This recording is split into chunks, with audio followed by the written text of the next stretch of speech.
만약 제가 여러분께 이렇게 말씀드린다면 어떠시겠습니까? 예수님께서는 당신의 친구가 죽어가고 있다는 것을 아시면서도 그를 구하러 가지 않기로 선택하셨다고 말입니다. 두 자매의 애타는 절박한 요청, 그 긴급한 소식을 들으시고도 그저 계시던 곳에 머무르셨다고요. 그것도 꼬박 이틀 동안이나 말입니다. 한 사람의 생과 사를 가를 수도 있었던 그 이틀 동안 그분은 당신이 깊이 사랑했던 사람을 위해 움직이지 않으셨습니다. 이 질문이 몇 년 동안 제 마음을 떠나지 않았습니다.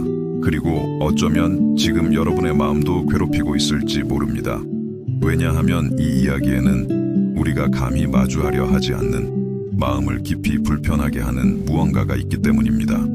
잘 알지도 못했던 백부장의 하인을 고치기 위해 한달음에 달려가셨던 예수님. 그저 옷깃에 손만 댄 병든 여인을 위해 가던 길을 멈추고 군중을 해치셨던 예수님. 길 한가운데서 당신을 향해 소리치던 맹인들의 눈을 뜨게 해주셨던 예수님. 바로 그 예수님께서 당신의 가장 가까운 친구가 고통 속에 죽어가고 있을 때에는 의도적으로 멀리 떨어져 계셨습니다. 여러분도 그런 경험을 해보신 적이 있습니까? 하나님께서 그냥 와주시지 않는다고 느껴본 적이 있나요? 여러분의 가장 간절하고 가장 절박하고 가장 진실한 기도가 텅 빈 하늘 속으로 흩어지는 것만 같았던 적은요? 하나님의 응답, 기적, 심지어 그분이 함께 하신다는 아주 작은 신호 하나라도 절실히 필요했을 때 여러분이 마주한 것이 오직 침묵뿐이었던 적은 없으신가요? 가슴이 찢어지는 듯한 물리적인 고통으로까지 느껴지는 그런 깊은 침묵 말입니다. 오늘 저는 여러분이 신의 외면처럼 보이는 그 순간들을 바라보는 방식을 영원히 바꿀 수 있는 여정으로 여러분을 초대하고 싶습니다. 나사로의 이야기는 단순히 죽었다가 살아난 한 남자에 대한 이야기가 아니기 때문입니다. 이 이야기는 바로 당신에 대한 이야기입니다. 저에 대한 이야기입니다. 하나님이 가장 필요했던 바로 그 순간에 그분께 잊혀졌다고 느껴본 우리 모두에 대한 이야기입니다. 잠시 그 장면을 상상해 보십시오. 예루살렘에서 불과 몇 킬로미터 떨어진 작은 마을 베다니. 예수님의 존재가 너무나 익숙했던 그분이 언제나 환영받으며 쉼과 이해를 얻으시던 한 집이 있었습니다. 그 집에는 마르다, 마리아, 나사로라는 3남매가 살고 있었습니다. 그들은 평범한 사람들이 아니었습니다. 그들에게는 하나님의 아들, 그분의 마음을 끄는 특별한 무언가가 있었습니다. 성경은 예수님께서 그들을 사랑하셨다고 말합니다. 그냥 좋아하거나 용납하거나 쓸모있다고 여기신 것이 아닙니다. 그분은 그들을 사랑하셨습니다. 인간의 설명으로는 다 표현할 수 없는 깊고 진실하며 무조건적인 사랑으로 말입니다. 나사로는 단순한 추종자나 제자 이상이었습니다. 그는 예수님의 마음을 터놓는 친구였습니다. 그리스도께서 온전히 자기 자신으로 계실 수 있었던 사람, 그 사람 앞에서는 모든 경계를 허물고 그저 존재할 수 있었던 그런 친구였습니다. 그러던 어느 날 끔찍한 일이 일어났습니다. 나사로가 병에 걸린 것입니다. 가벼운 감기나 일시적인 두통 같은 것이 아니었습니다. 아주 심각한 병이었습니다. 그의 누이들이 절망에 빠져 집안을 서성이게 만들고 날이 갈수록 그의 얼굴에서 핏기를 앗아갔으며 평화만이 가득했던 그 집의 복도에 점점 더 큰 위협의 속삭임을 울리게 하는 그런 병이었습니다. 마르다와 마리아는 어떻게 했을까요? 우리 중 누구라도 했을 바로 그 일을 했습니다. 그들은 예수님을 찾았습니다. 주님이 어디 계신지 아는 믿을 만한 사람들을 급히 전령으로 보냈습니다. 그들이 보낸 메시지는 단순하고 직설적이며 차에 숨기지 못한 절망이 가득 담겨 있었습니다. 주님, 보시옵소서. 사랑하시는 자가 병들었나이다. 이 메시지에 담긴 아름다움과 고통을 느껴보십시오. 그들은 빨리 와주세요나 제발 도와주세요 혹은 저희는 절망에 빠졌습니다 라고 말하지 않았습니다. 아닙니다. 그들은 단지 예수님께서 이미 알고 계신 사실을 상기시켰을 뿐입니다. 나사로는 그분께 사랑받는 자라는 사실을요. 마치 이렇게 말하는 것 같았습니다. 저희가 무엇을 해야 할지 설명할 필요가 없다는 것을 압니다. 주님은 그를 사랑하시잖아요. 그것만으로 충분합니다. 그것이 주님을 움직이게 하기에 충분해야만 합니다. 그리고 예수님은 계시던 곳에 그대로 머무르셨습니다. 빈손으로 돌아오는 전령들의 고통을 상상할 수 있습니까? 주님 없이 도착한 그들을 본 마르다의 얼굴을 그려볼 수 있나요? 그분은 어디 계시니? 그녀는 희망으로 빛나는 눈으로 물었을 것입니다. 내일 오신다고 하셨어. 오늘 밤에 무슨 전갈이나 위로의 말씀이라도 보내셨니? 그리고 그 대답은 그녀의 가슴에 돌덩이처럼 떨어졌을 것입니다. 그분은 걱정하지 말라고 하셨습니다. 이 병은 죽을 병이 아니라고 하셨습니다. 하지만 우리와 함께 오지는 않으셨습니다. 죽을 병이 아니다. 이 말은 그 집안에 하나의 약속이자 동시에 고문처럼 울려 퍼졌을 것입니다. 예수님께서는 그 병이 죽을 병이 아니라고 말씀하시는 동안에도 나사로는 계속 쇠약해지고 기력을 잃어가고 생명으로부터 서서히 멀어져 가고 있었기 때문입니다. 여러분도 이런 경험을 해보셨습니까? 하나님으로부터 분명한 말씀, 확실해 보였던 약속, 최종적인 것 같았던 계시를 받았지만 현실은 계속해서 정반대 방향으로 흘러갔던 경험 말입니다. 하나님은 한 가지를 말씀하셨는데 삶은 전혀 다른 것을 외치고 있다고 느껴본 적이 있나요? 그 집에서 시간은 영겁처럼 흘러갔습니다. 늘 현실적이고 행동이 앞서는 마르다는 민간요법 약을 준비하고 동네 의원들을 찾아다니며 인간이 할 수 있는 모든 일에 몸을 던졌을 것입니다. 하지만 모든 시도는 같은 벽에 부딪혔습니다. 병은 이 땅의 어떤 수단보다도 강했습니다. 그리고 예수님은 오지 않으셨습니다. 집안일 걱정 대신 예수님의 밟지 않는 것을 택했던 본성이 묵상적인 마리아는 오빠의 침상 곁에서 몇 시간이고 그의 손을 잡고 병실의 무거운 공기 속으로 흩어지는 듯한 기도를 속삭였을 것입니다. 그녀가 자신의 모든 것으로 선택했던 그분은 어디에 계셨을까요? 세상 어떤 것보다 그분의 말씀이 더 중요했던 그녀에게 그 스승님은 어디에 계셨을까요? 그리고 나사로는요? 나사로는 훨씬 더 고통스러운 여정을 겪었을 것입니다. 병에 걸려 생명이 모래처럼 손가락 사이로 빠져나가는 것을 느끼면서 자신이 수많은 사람을 고쳐주는 것을 본 가장 친한 친구가 그저 당신을 찾아오지 않는다는 것을 알게 되는 심정을 상상해 보십시오.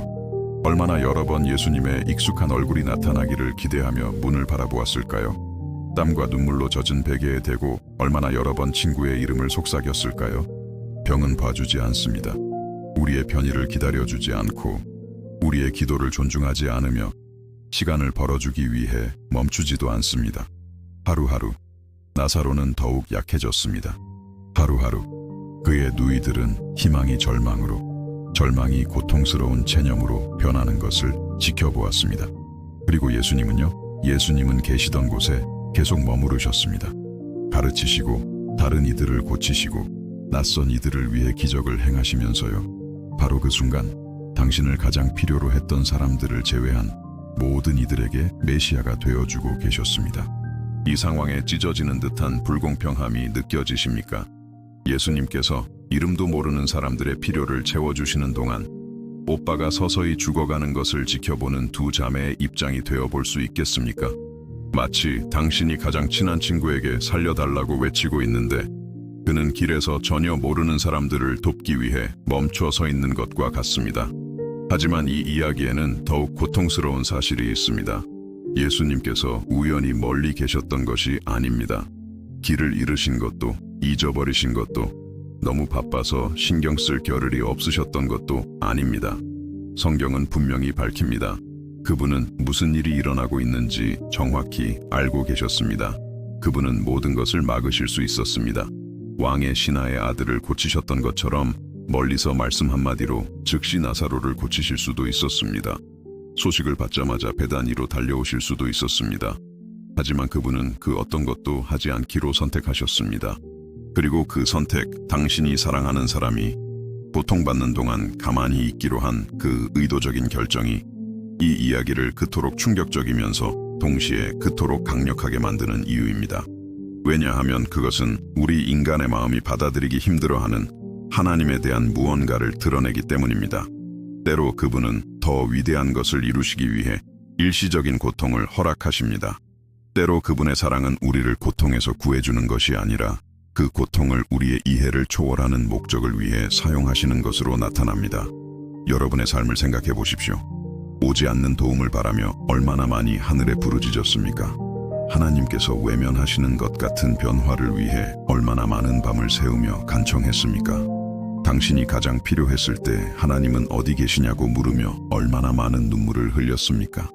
어쩌면 당신은 완벽해 보였던 그 직장을 위해 기도했지만 문은 바로 당신 앞에서 닫혔을지 모릅니다. 어쩌면 당신이 사랑하는 사람의 치유를 위해 간청했지만 그 사람이 떠나는 것을 지켜봐야만 했을지 모릅니다. 어쩌면 당신의 손가락 사이로 부서져 버린 관계를 위해 애원했을지 모릅니다. 결코 오지 않은 기회를, 결코 이루어지지 않은 꿈을, 결코 일어나지 않은 기적을 위해 기도했을지 모릅니다. 그리고 그 모든 순간에 당신은 분명 이렇게 자문했을 것입니다. 하나님은 어디 계시는가? 왜 아무것도 하지 않으시는가? 그분은 말씀하시는 것처럼 정말 나를 사랑하시는 걸까? 내 기도가 그분께 닿기는 하는 걸까? 아니면 중간에 길을 잃는 걸까? 이런 질문들은 신성모독이 아닙니다. 그것은 인간적이고 타당하며 필요한 질문들입니다. 예수님조차 십자가 위에서 나의 하나님, 나의 하나님, 어찌하여 나를 버리시나이까? 라고 부르짖으셨습니다. 하나님의 아들마저 가장 큰 고통의 순간에 아버지의 침묵에 의문을 제기하셨다면 인간 본성과 시간과 영혼에 대한 제한된 시각에 갇힌 우리는 얼마나 더 하겠습니까? 하지만 여기 제가 수년에 걸쳐 배운 것, 이 나사로의 이야기가 하나님과의 관계를 영원히 바꿔놓은 방식으로 저에게 가르쳐준 것이 있습니다. 때로는 하나님의 침묵이 부재가 아니라 준비입니다.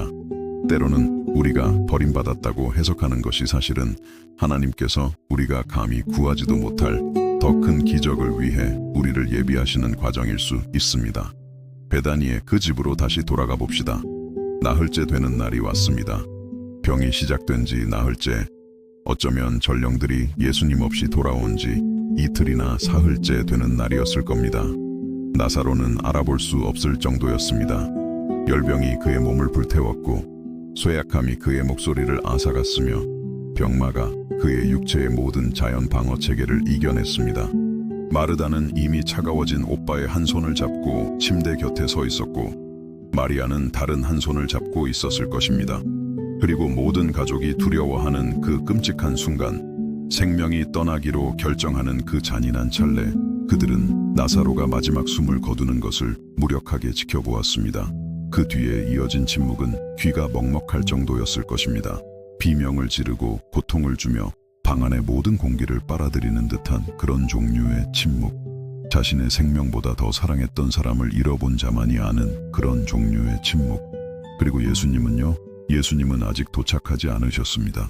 그 순간에 찢어지는 듯한 고통을 상상할 수 있습니까? 두 자매의 마음을 망치처럼 두드렸을 그 질문의 무게를 느낄 수 있습니까? 왜 예수님은 오지 않으셨을까?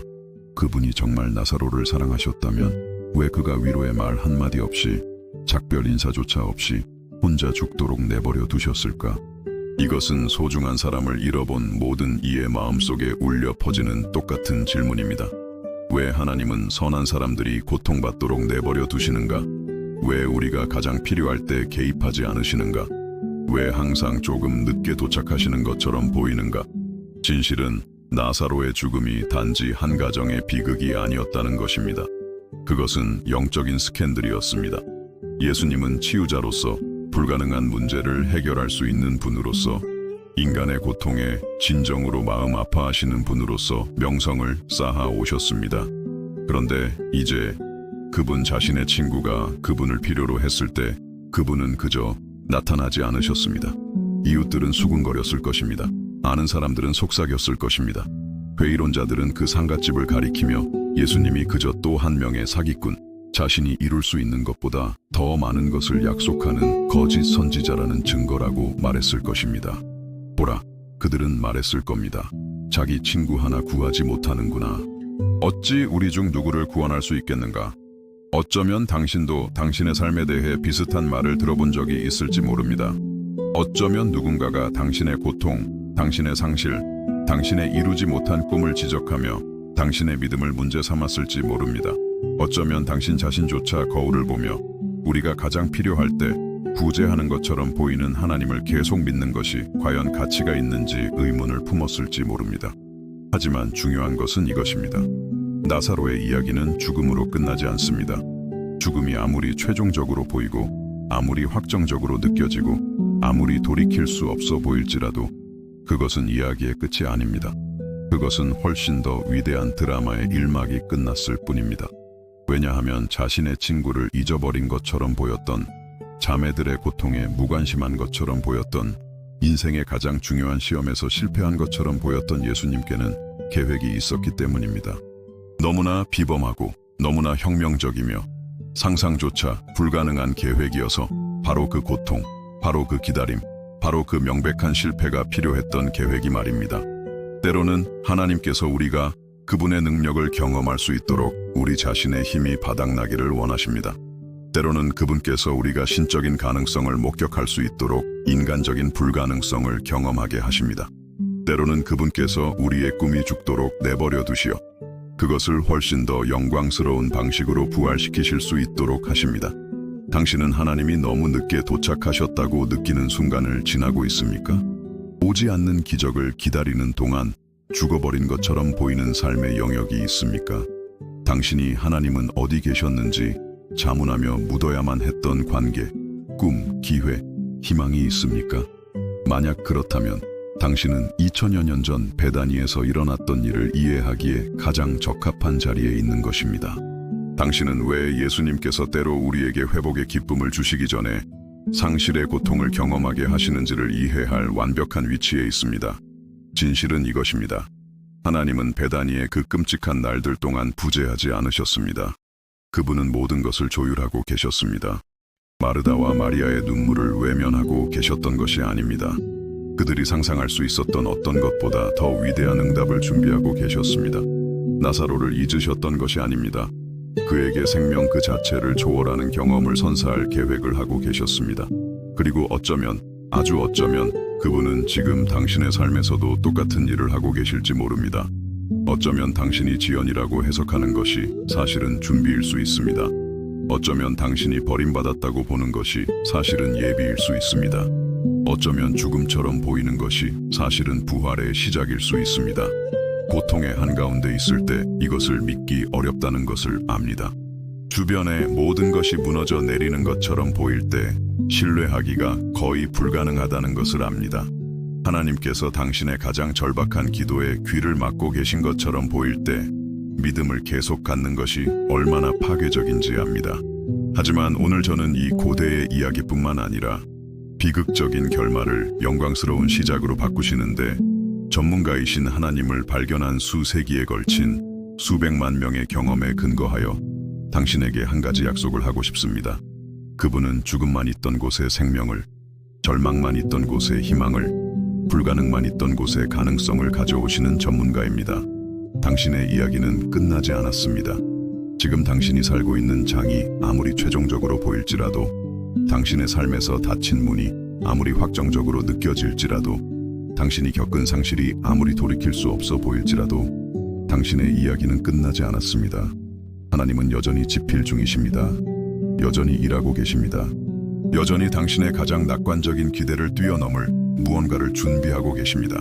나사로를 무덤에서 나흘 만에 일으키신 하나님은 오늘 당신의 삶에서 일하고 계시는 바로 그 하나님이시기 때문입니다. 마르다와 마리아와 함께 오셨던 예수님은 지금 당신의 눈물에 마음 아파하시는 바로 그 예수님이십니다. 베다니의 장례식을 그 도시가 본 적 없는 가장 큰 축제로 바꾸신 스승님은 당신의 고통을 춤으로, 당신의 애도를 기쁨으로, 당신의 상실을 영원한 어둠으로 바꾸실 수 있는 바로 그분이십니다. 그러니 우리가 이 발견의 여정을 함께 걸어가면서 예수님의 명백한 지연의 미스터리를 한 겹 한 겹 벗겨내는 동안 당신의 마음을 열어두시기를 바랍니다.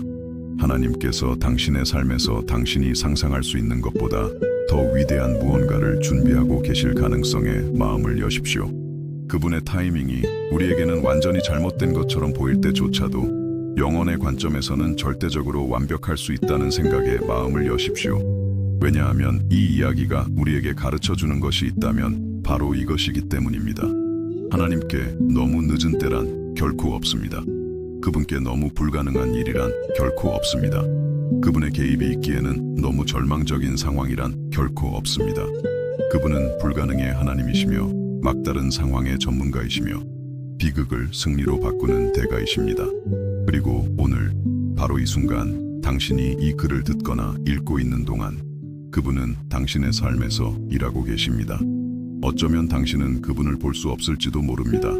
어쩌면 그분을 느낄 수 없을지도 모릅니다. 어쩌면 그분을 이해할 수 없을지도 모릅니다. 하지만 그분은 거기에 계십니다. 일하고 계십니다. 준비하고 계십니다. 마침내 드러났을 때 당신이 왜 기다려야만 했는지, 왜 고통받아야만 했는지, 왜 그 신의 외면처럼 보였던 시기를 지나야만 했는지를 이해하게 만들 무언가를 조율하고 계십니다.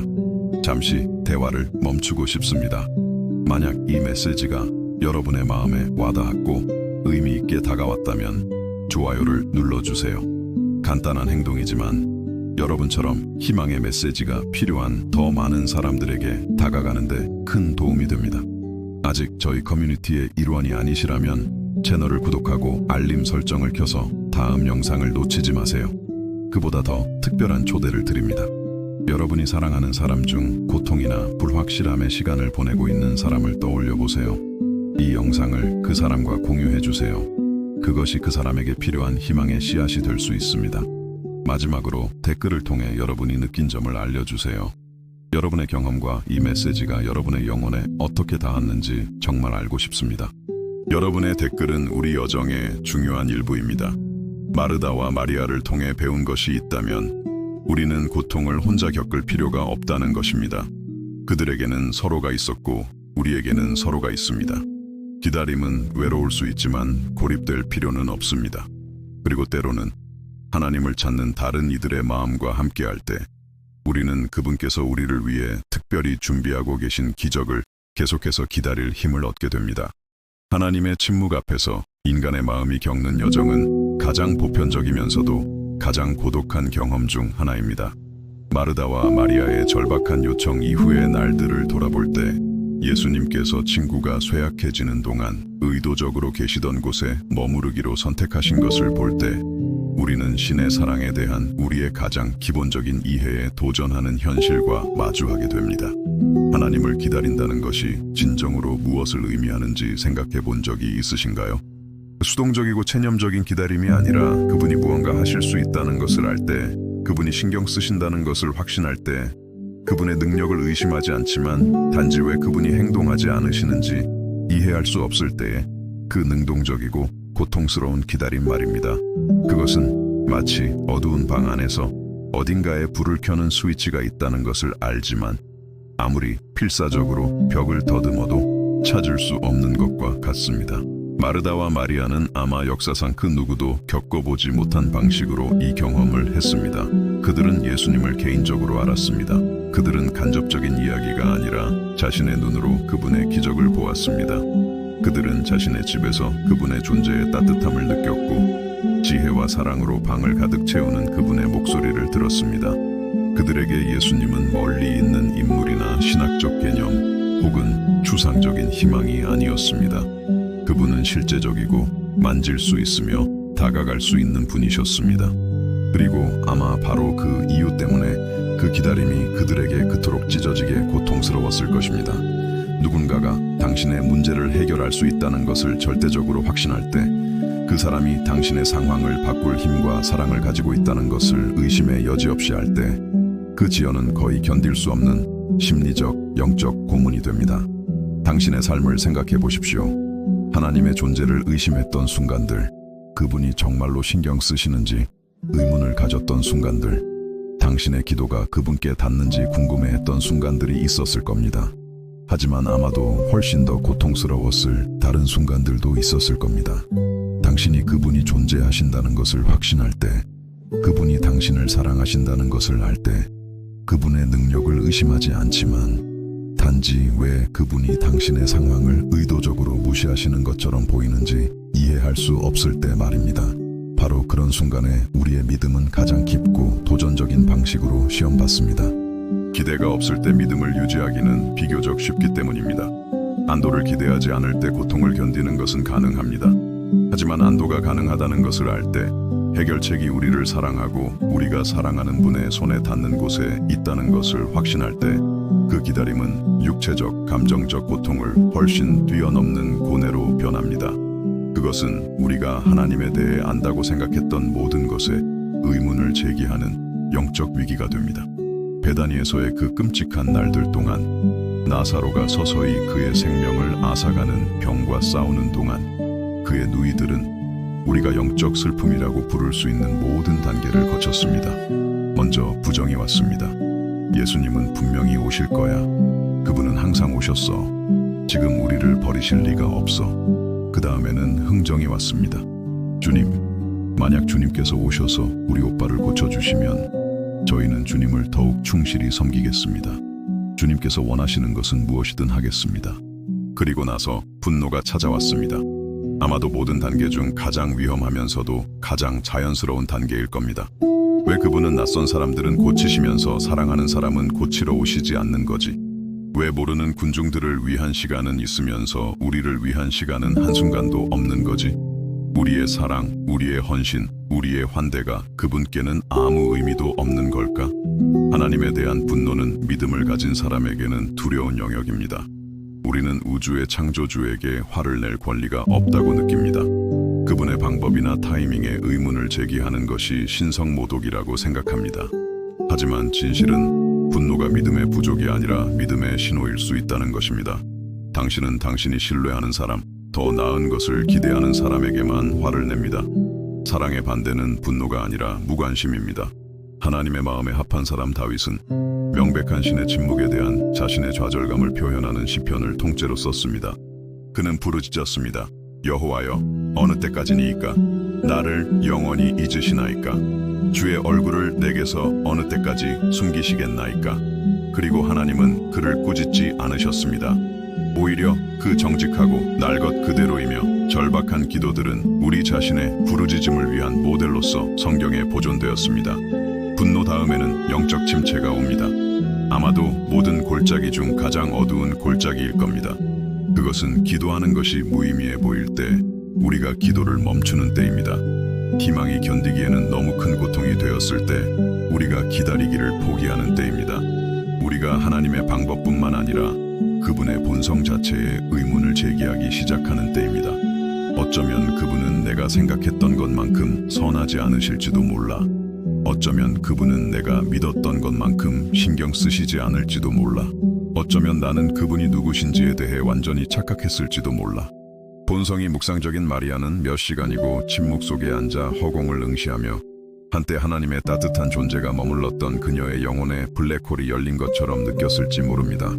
항상 활동적인 마르다는 끊임없는 움직임을 통해 고통에서 벗어나려 애쓰며 정신없는 활동에 몰두했지만 세상의 어떤 활동으로도 명백한 신의 외면이 남긴 공허함을 채울 수 없다는 것을 발견했을지 모릅니다.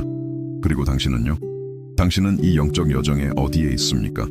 어쩌면 당신은 불가능해 보이는 상황을 해결해 주시기만 한다면 하나님께 당신의 삶에 급진적인 변화를 약속하는 흥정의 단계에 있을지 모릅니다. 어쩌면 당신은 하나님의 길에 의문을 제기하는 것에 대해 죄책감을 느끼면서도 가슴 속에서 타오르는 좌절감을 피할 수 없어 분노와 싸우고 있을지 모릅니다. 혹은 기도조차 공허하고 의미 없는 행위처럼 느껴지는 그 어두운 영적 침체의 장소에 있을지도 모릅니다. 여기 제가 수년에 걸쳐 배운 것, 그 어두운 날들 동안 마르다와 마리아의 귀에 속삭여줄 수 있었으면 좋았을 무언가가 있습니다. 하나님은 우리의 정직한 감정에 불쾌해하지 않으십니다. 그분은 우리의 질문에 충격받지 않으십니다. 우리가 그분의 명백히 이해할 수 없는 방법에 대해 우리의 고통, 좌절, 혼란을 표현할 때 그분은 멀어지지 않으십니다. 사실 저는 그분이 우리의 거짓된 체념보다 우리의 날 것 그대로의 정직함을 더 선호하신다고 믿습니다. 우리의 강요된 수용의 정중한 말들보다 우리의 고통의 외침을 더 선호하십니다. 우리의 종교적이지만 공허한 미소보다 우리의 상했지만 진실한 마음을 더 선호하십니다. 그분이 가장 잘 일하시는 것은 상한 마음과 함께이기 때문입니다. 그분의 힘이 온전해지는 것은 우리의 연약함 속에서입니다. 그분의 지혜가 가장 영광스럽게 드러나는 것은 우리의 혼란 속에서입니다. 하지만 이 명백한 신의 외면의 시기에 대해 우리가 이해해야 할 것이 더 있습니다. 그것들은 벌이 아닙니다. 하나님이 우리를 사랑하기를 멈추셨거나 우리가 그 잔인한 거리를 받을 만한 잘못을 저질렀다는 신호가 아닙니다. 사실 그것들은 종종 준비입니다. 우리가 상상할 수 있는 것보다 더 위대한 무언가를 위한 준비, 바로 그 비움의 시기, 바로 그 우리 자신의 자원의 끝에 도달하는 경험을 요구하는 무언가를 위한 준비입니다. 콘서트를 준비하는 오케스트라를 생각해 보십시오. 리허설 동안 지휘자가 음악을 멈출 때, 침묵이 강당을 채울 때, 연주자들이 한 음과 다음 음 사이에 매달려 있을 때가 있습니다. 지켜보는 사람에게는 무언가 잘못된 것처럼, 지휘자가 길을 잃은 것처럼, 음악이 우연히 멈춘 것처럼 보일 수 있습니다. 하지만 지휘자는 자신이 무엇을 하고 있는지 정확히 압니다. 그는 그 멈춤이 필요하다는 것을, 그 침묵이 음악의 일부라는 것을, 그 잠시 멈춘 순간이 다음 음을 더욱 강력하고 의미 있게 만든다는 것을 압니다. 어쩌면 베다니의 그 날들 동안 일어났던 일이 바로 이것이었을지도 모릅니다. 어쩌면 나사로, 마르다, 마리아의 삶의 지휘자이신 예수님께서 언제 멈춰야 할지, 언제 침묵해야 할지, 언제 그분의 개입이 그들의 삶뿐만 아니라 앞으로 일어날 일을 목격할 모든 사람의 삶에 최대한의 영향을 미칠 정확한 지점까지 긴장감이 고조되도록 허락해야 할지를 정확히 알고 계셨을지도 모릅니다.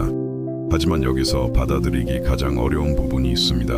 때로는 하나님께서 우리가 실제적인 상실, 실제적인 고통, 실제적인 죽음을 경험하도록 허락하십니다. 벌이나 태만으로서가 아니라 실제적인 부활, 실제적인 기쁨, 우리가 전에 경험해 본 적 없는 수준의 실제적인 생명을 위한 준비로서 말입니다. 때로는 그분께서 우리의 꿈이 죽도록 허락하시어 그것을 훨씬 더 영광스러운 방식으로 부활시키실 수 있도록 하십니다. 때로는 그분께서 우리의 기대가 묻히도록 내버려 두시어 우리가 감히 상상했던 어떤 것을 무한히 뛰어넘는 현실로 우리를 놀라게 하실 수 있도록 하십니다. 나사로는 정말로 죽었습니다. 그것은 긴 실신도 아니었고 죽음처럼 보이는 혼수 상태도 아니었습니다. 그는 정말로 생명과 죽음을 가르는 그 최종적이고 돌이킬 수 없는 선을 넘었습니다. 그의 몸은 부패 과정을 시작했습니다.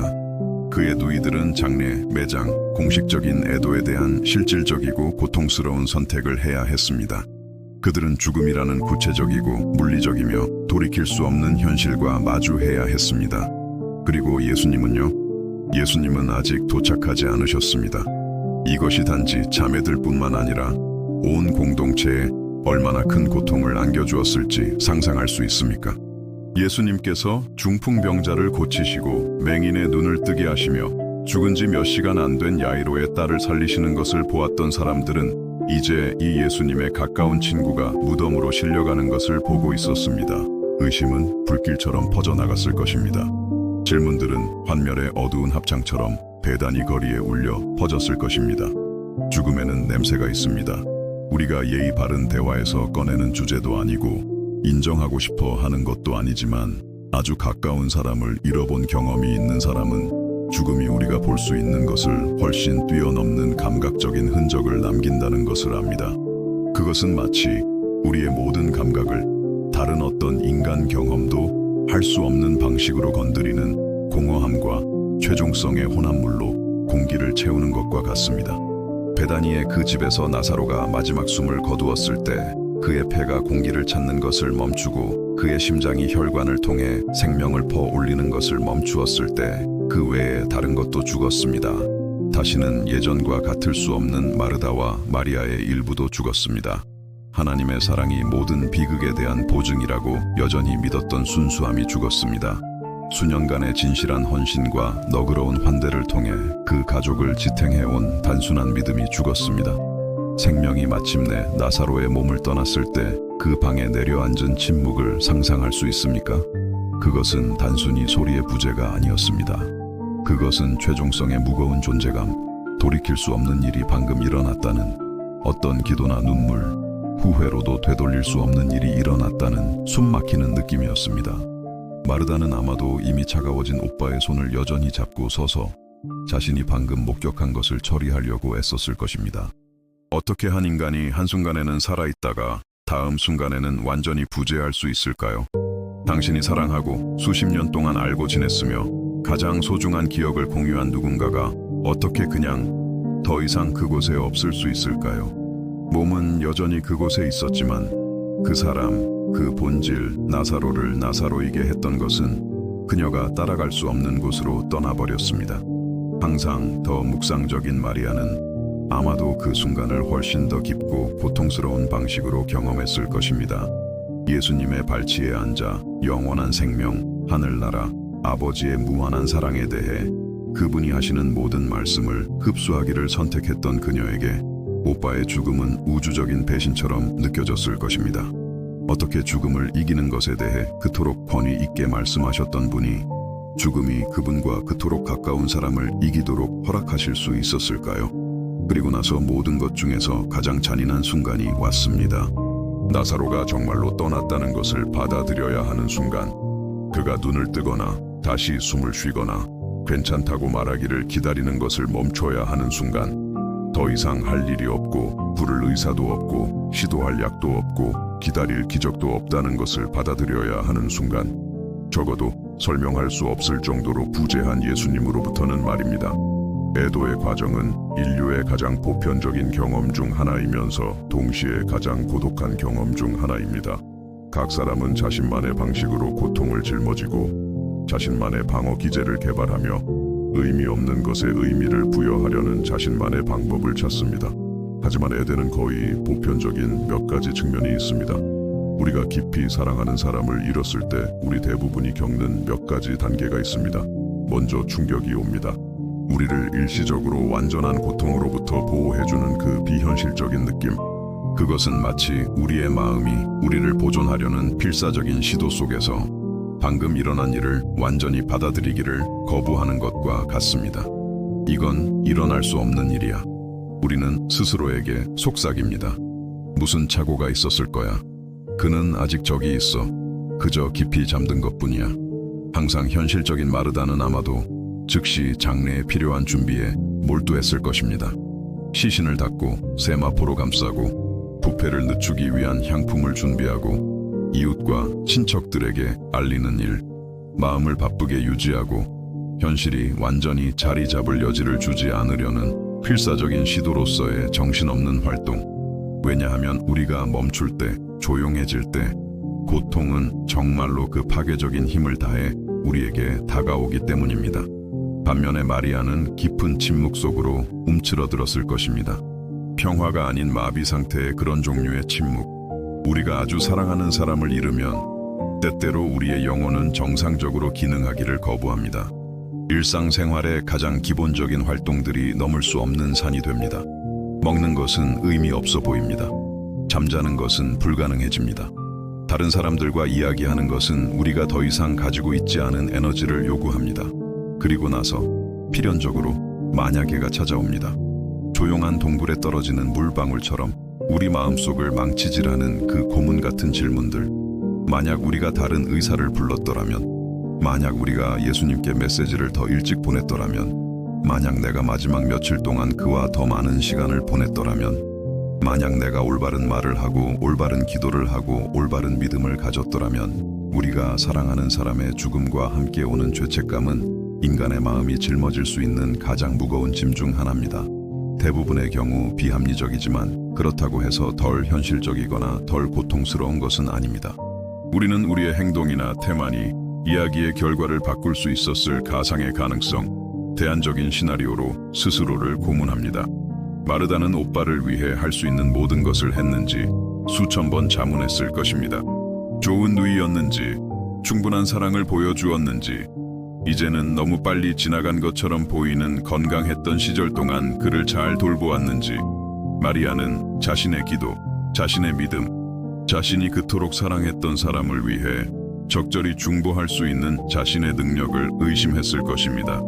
그리고 둘 다 그 모든 것 중에서 가장 무거운 질문을 짊어졌을 것입니다. 우리가 이 비극을 초래한 무슨 잘못을 저질렀을까? 하나님께서 우리가 저지른 어떤 죄 때문에 우리를 벌하고 계시는 걸까?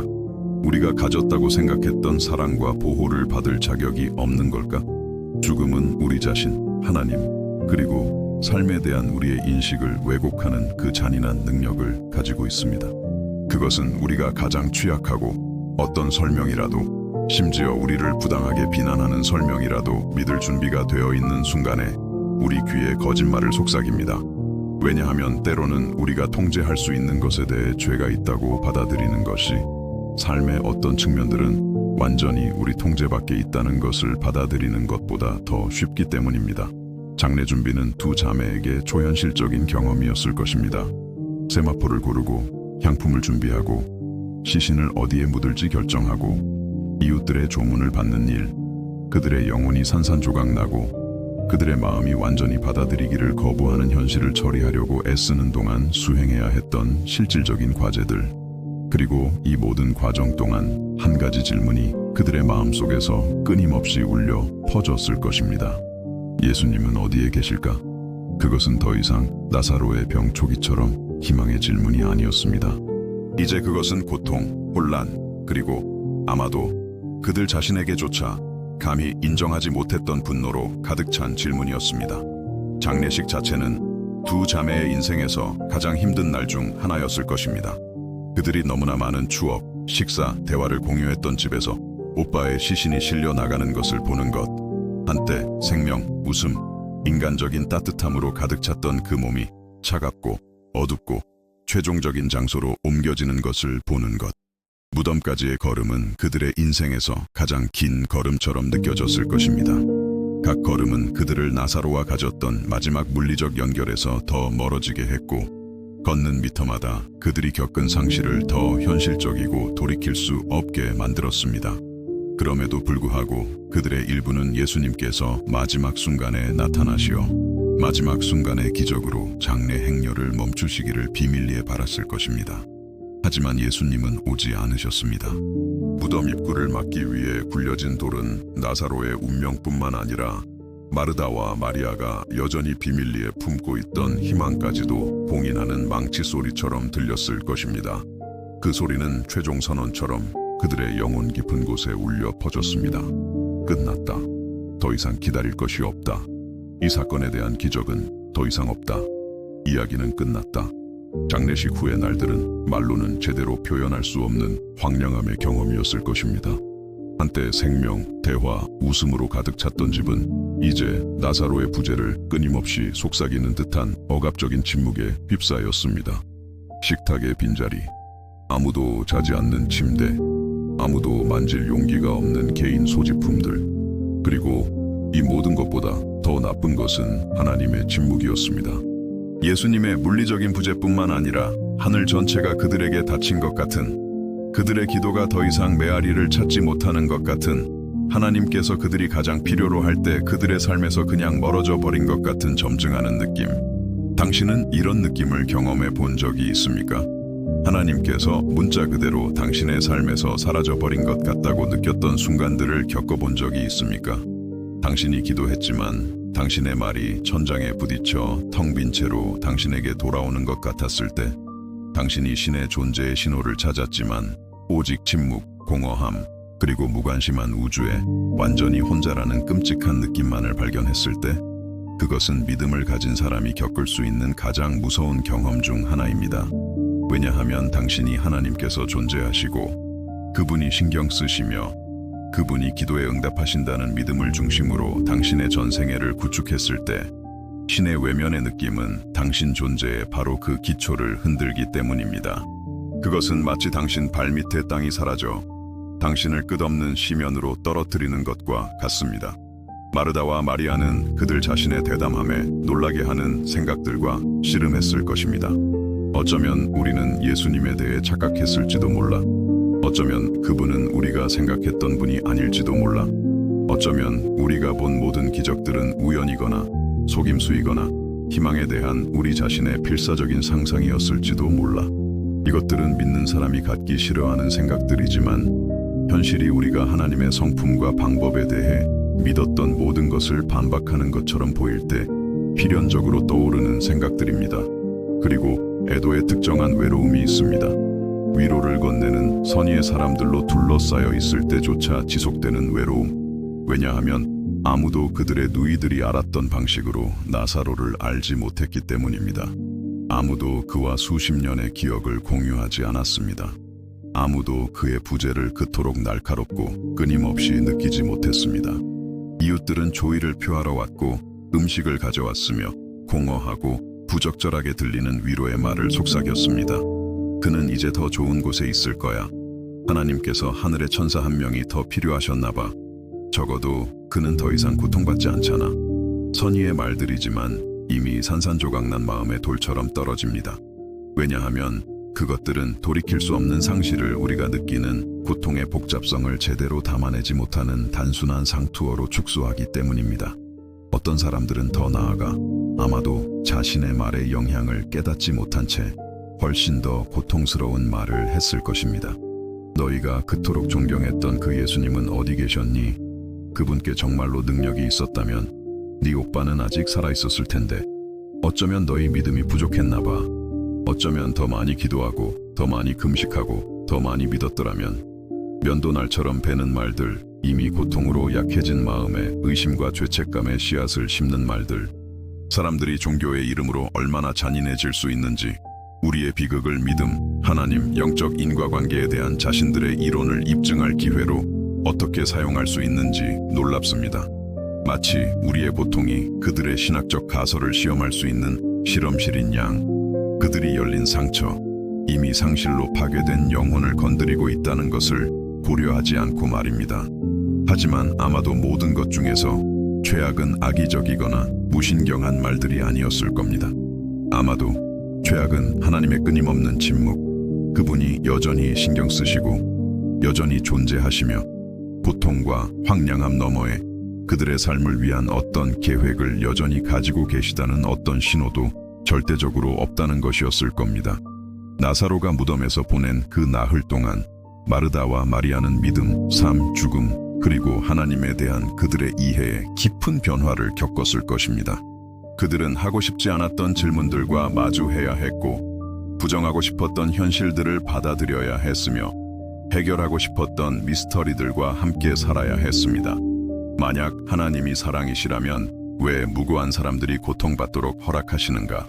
만약 예수님께서 질병과 죽음에 대한 권능을 가지고 계시다면 왜 사랑하는 사람을 구하기 위해 그 권능을 사용하지 않으셨는가? 만약 기도가 정말로 효과가 있다면 왜 우리의 가장 절박한 기도는 응답받지 못했는가? 만약 우리가 하나님의 자녀라면 왜 그분은 우리가 가장 필요할 때 우리를 버리신 것처럼 보이는가? 이것들은 쉬운 답이 없는 질문들, 가장 견고한 믿음의 기초를 흔들 수 있는 질문들, 하나님을 믿는 모든 사람이 이해하지 못할 때조차, 의미를 찾을 수 없을 때조차, 하나님께서 자신의 약속을 지키지 않으시는 것처럼 보일 때조차 계속해서 믿을 것인지를 결정하도록 강요하는 질문들입니다. 그리고 어쩌면 당신은 지금 이 똑같은 질문들과 마주하고 있을지 모릅니다. 어쩌면 당신은 당신이 상상했던 것 이상으로 당신의 믿음을 흔든 상실을 겪었을지 모릅니다. 어쩌면 당신은 하나님에 대해 믿는 것과 실제 삶에서 경험한 것을 조화시키기 위해 애쓰고 있을지 모릅니다.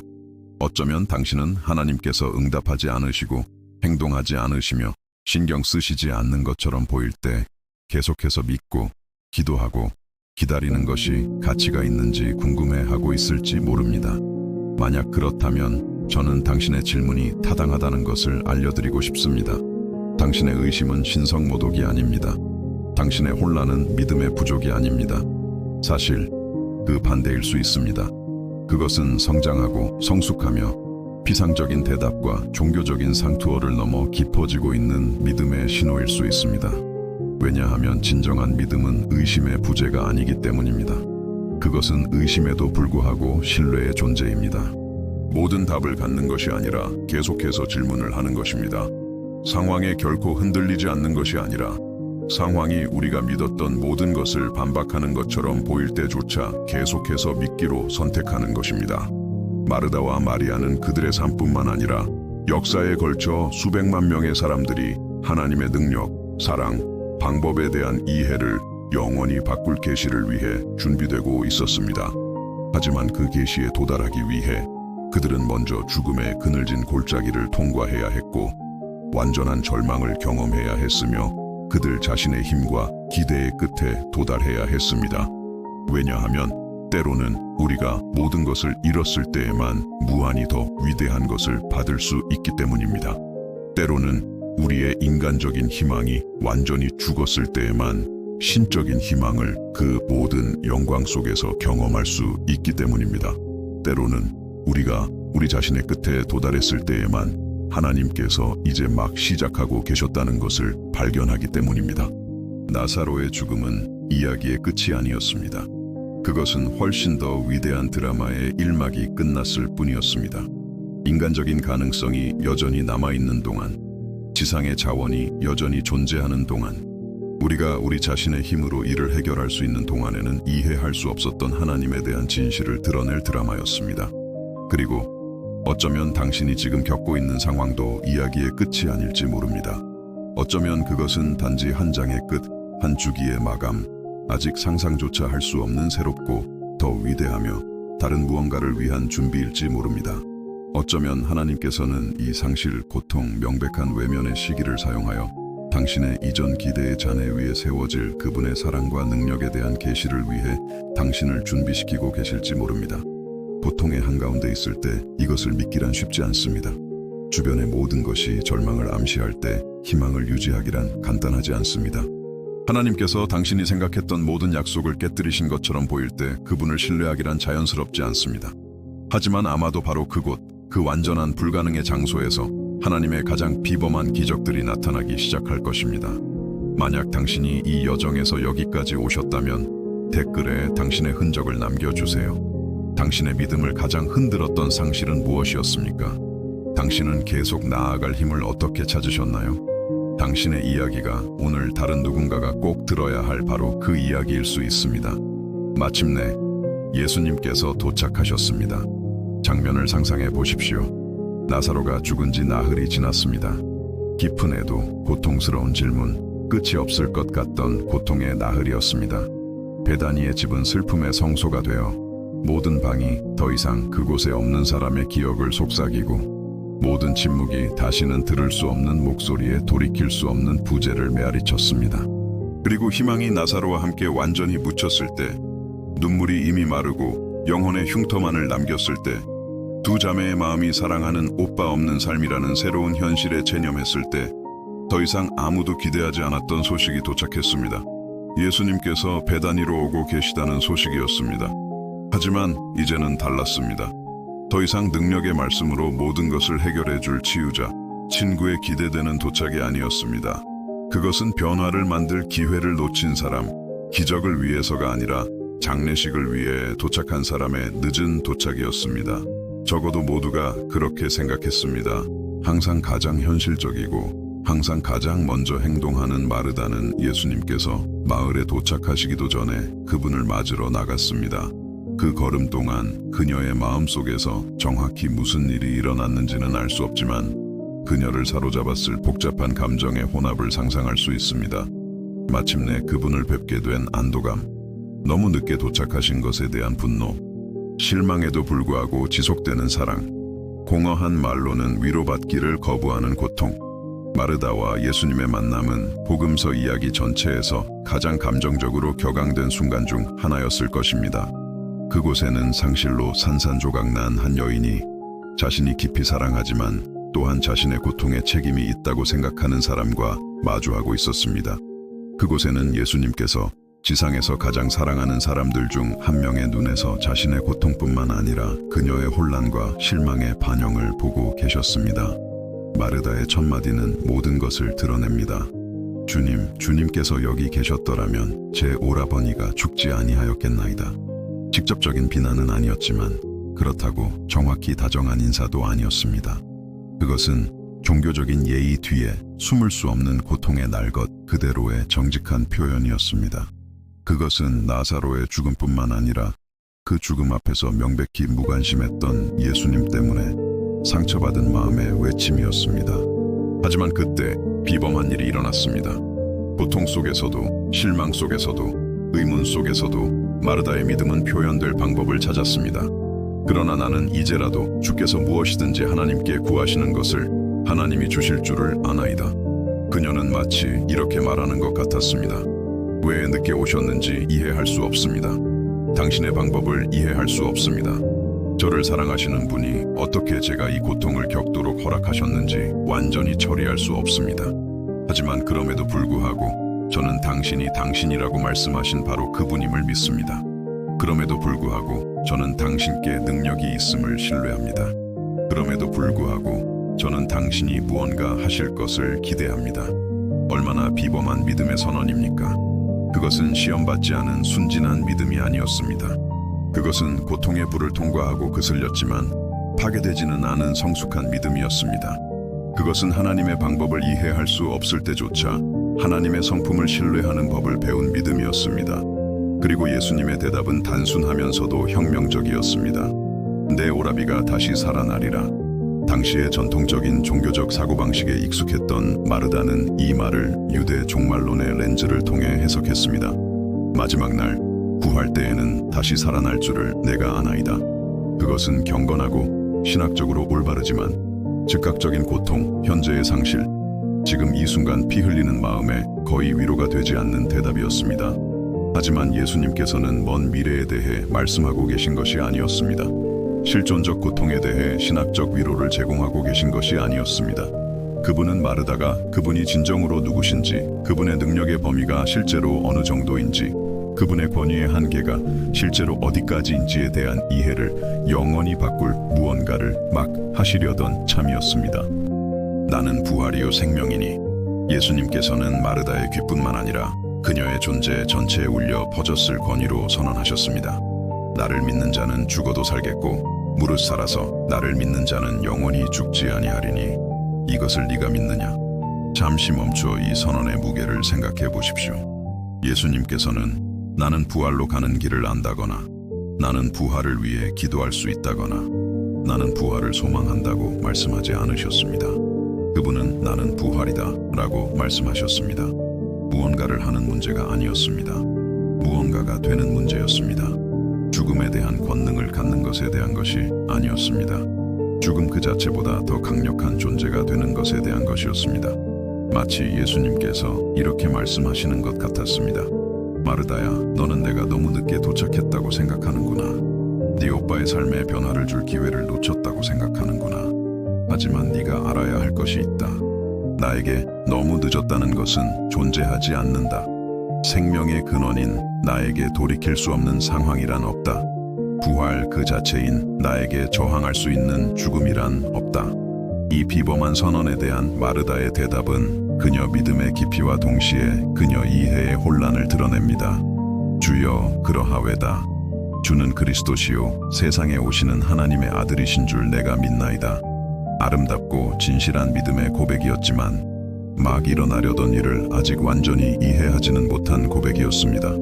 그녀는 예수님을 약속된 메시아로서 하나님의 아들로서 오실 그분으로서 믿었습니다. 하지만 아직 그 신학적 진리들이 실질적이고 즉각적이며 무시할 수 없는 방식으로 나타나려 한다는 것을 이해하지는 못했습니다.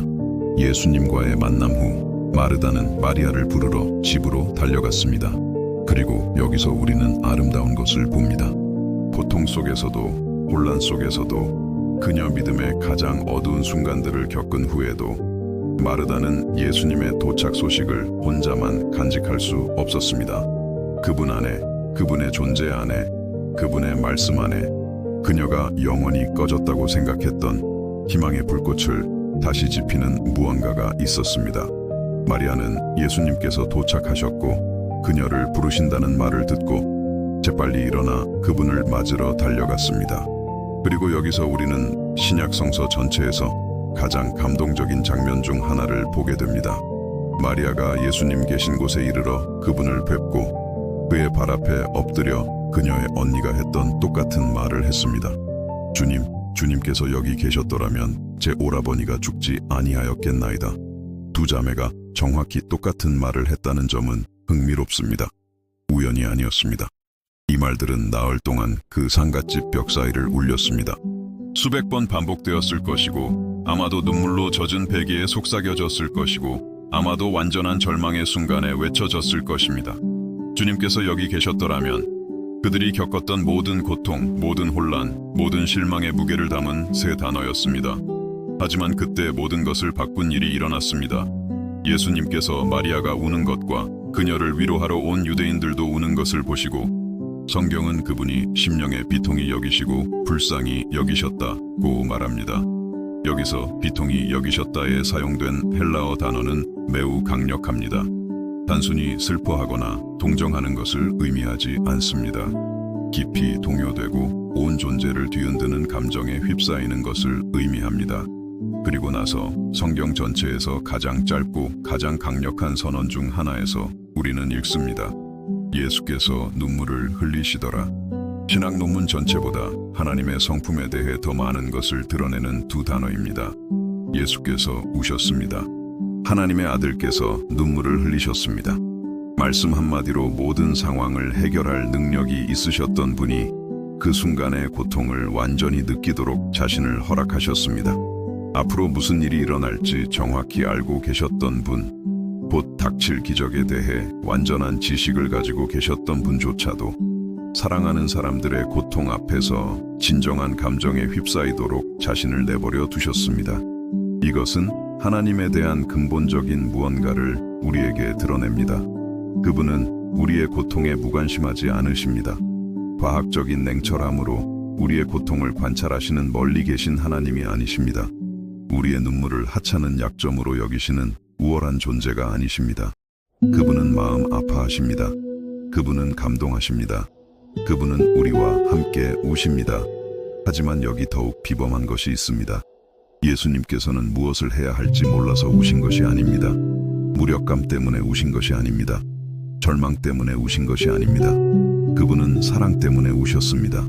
그 비극을 가장 큰 승리로 바꾸려던 참이라는 것을 아시면서도 고통의 눈물이 곧 기쁨의 눈물로 바뀔 것이라는 것을 아시면서도 그럼에도 불구하고 그분은 상실, 고통, 그리움이라는 인간의 경험 속으로 완전히 들어가도록 자신을 허락하셨기 때문에 우셨습니다.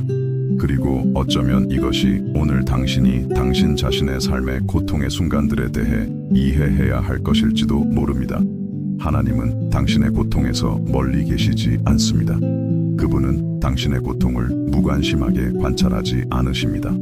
그분은 당신의 눈물을 믿음의 부족이나 영적 약점으로 여기지 않으십니다. 그분은 당신과 함께 우십니다. 그분은 당신과 함께 마음 아파하십니다. 그분은 당신의 고통 속으로 들어오십니다. 무엇을 해야 할지 몰라서가 아니라 당신을 너무나 사랑하셔서 당신이 느끼고 있는 것에 무관심하게 머무실 수 없기 때문입니다. 거기에 서서 예수님께서 우시는 것을 지켜보던 유대인들은 가장 자연스러운 말을 했습니다. 보라, 그를 얼마나 사랑하셨는가. 그들에게 예수님의 눈물은 나사로에 대한 그분의 사랑의 증거였습니다. 그리고 그들은 옳았습니다. 하지만 그들은 그 사랑이 얼마나 깊은지, 예수님께서 그것을 증명하기 위해 얼마나 멀리 가실 의향이 있으셨는지 상상할 수 없었습니다. 그러나 어떤 이들은 많은 사람들의 마음속에 울려 퍼졌던 말을 했습니다. 맹인의 눈을 뜨게 한 이 사람이 그 사람은 죽지 않게 할 수 없었더냐? 그것은 마르다와 마리아를 낳을 동안 괴롭혔던 똑같은 질문이었습니다. 오늘날에도 여전히 많은 사람들을 괴롭히는 똑같은 질문입니다. 하나님께 능력이 있다면 왜 항상 그것을 사용하지 않으시는가? 그분이 신경 쓰신다면 왜 고통을 허락하시는가? 그분이 기적을 행하실 수 있다면 왜 어떤 기적들은 일어나지 않는가?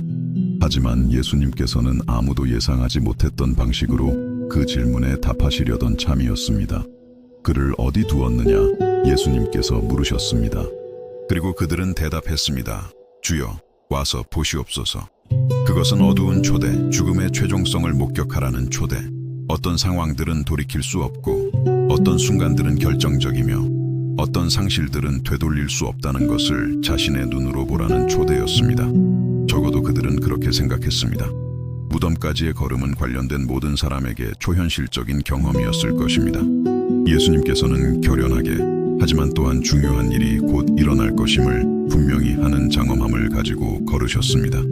마르다와 마리아는 희망과 절망 사이를 오가며 정확히 무엇을 기대해야 할지 모르지만 그것이 평범한 애도의 순간이 아닐 것임을 직감하며 걸었습니다. 무덤에 도착했을 때 예수님께서는 모두를 충격에 빠뜨린 말씀을 하셨습니다. 돌을 옮겨 놓으라. 단순한 명령이었지만 죽음과 부패에 대한 기본적인 지식이 있는 사람이라면 누구에게나 터무니없이 들렸을 것입니다. 나사로는 죽은 지 나흘이 되었습니다. 팔레스타인과 같은 더운 기후에서 부패는 이미 시작되었습니다. 돌을 옮기는 것은 모두를 메스꺼운 냄새에 노출시키는 것이고 불필요한 모독이며 전혀 의미 없는 행동이었습니다. 항상 현실적인 마르다는 모두가 생각하고 있던 것을 정확히 표현했습니다. 주님, 죽은 지가 나흘이 되었음에 벌써 냄새가 나나이다. 그것은 믿음의 부족이 아니었습니다. 현실주의였습니다. 더 이상 돌아갈 길이 없고 되돌릴 가능성이 없는 지점에 도달한 상황에 대한 정직한 인정이었습니다. 하지만 예수님께서는 그 모든 고통스러운 기다림 뒤에 숨겨진 목적을 드러내는 말씀으로 대답하셨습니다. 내 말이 네가 믿으면 하나님의 영광을 보리라 하지 아니하였느냐. 꾸짖음이 아니었습니다. 상기시키는 것이었습니다. 물리적 한계를 초월하는 영적 현실이 있고 인간적 불가능을 뛰어넘는 신적 가능성이 있다는 것을 상기시키는 것이었습니다. 그리고 나서 마지못해 아마도 두려움보다 기대감에 더 떨면서 그들은 돌을 옮겼습니다. 다음에 일어난 일은 자연의 모든 법칙, 모든 의학적 이해, 모든 인간의 기대를 거슬렀습니다. 예수님께서 눈을 들어 하늘을 우러러보시고 아버지와의 관계에 대한 비범한 것을 드러내는 기도를 하셨습니다. 아버지여, 내 말을 들으신 것을 감사하나이다. 항상 내 말을 들으시는 줄을 내가 알았나이다. 그러나 이 말씀 하옵는 것은 둘러선 무리를 위함이니 곧 아버지께서 나를 보내신 것을 그들로 믿게 하려 함이니이다. 그것은 미리 드리는 감사의 기도였고 기적이 나타나기도 전에 이미 허락되었다고 가정하는 기도였습니다. 의심, 불안, 불확실성의 여지가 없는 아버지에 대한 완전한 신뢰의 표현이었습니다. 그리고 나서 무덤뿐만 아니라 온 마을에, 땅뿐만 아니라 하늘과 지옥에 울려 퍼졌을 목소리로 예수님께서 외치셨습니다. 나사로야, 나오라. 그 뒤에 이어진 침묵을 상상해 보십시오. 모든 사람을 사로잡은 긴장감을 상상해 보십시오. 불가능이 시험받고 터무니없는 것이 현실이 되도록 도전받는 시간 속에 멈춘 순간을 상상해 보십시오. 그리고 나서 나사로가 나왔습니다. 덧없는 유령처럼이 아니었습니다. 영적인 현현처럼이 아니었습니다.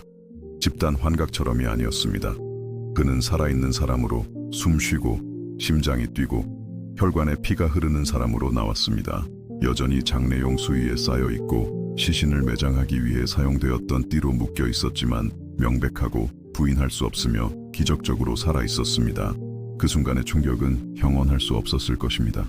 나사로가 죽는 것을 보았던 사람들, 그의 시신을 무덤으로 옮기는 것을 도왔던 사람들, 그의 죽음을 슬퍼하며 울었던 사람들, 나흘 동안 애도했던 사람들이 이제 그가 깊은 잠에서 깨어나는 것처럼 무덤에서 걸어 나오는 것을 보고 있었습니다. 마르다와 마리아는 몇 초 동안 얼어붙어 자신들이 보고 있는 것을 처리하려고 애썼을 것입니다. 정말 나사로일까? 그들이 죽는 것을 보고 눈물로 묻고 끝없는 나흘 동안 애도했던 그들의 오빠가 정말 맞을까? 그리고 마침내 현실이 그들의 마음에 스며들었을 때 마침내 불가능이 일어났고 죽음이 뒤집혔으며 그들의 오빠가 정말로 다시 살아났다는 것을 이해했을 때 기쁨의 폭발은 상실의 고통만큼이나 강렬했을 것입니다. 풀어놓아 다니게 하라. 예수님께서 죽은 자를 살리는 것이 세상에서 가장 자연스러운 일인 양 차분하게 말씀하셨습니다. 모든 현실성을 초월하는 상황에 대한 현실적인 지시였습니다. 천상의 기적에 대한 지상의 명령이었습니다. 하지만 많은 사람들이 이 이야기를 읽을 때 놓치는 것이 있습니다. 기적은 단지 나사로가 다시 살아난 것이 아니었습니다. 기적은 예수님께서 왜 기다리셨는지를 이해하는 것이었습니다. 왜 그분이 죽음을 허락하셨는지를, 왜 너무 늦게 도착하셨는지를.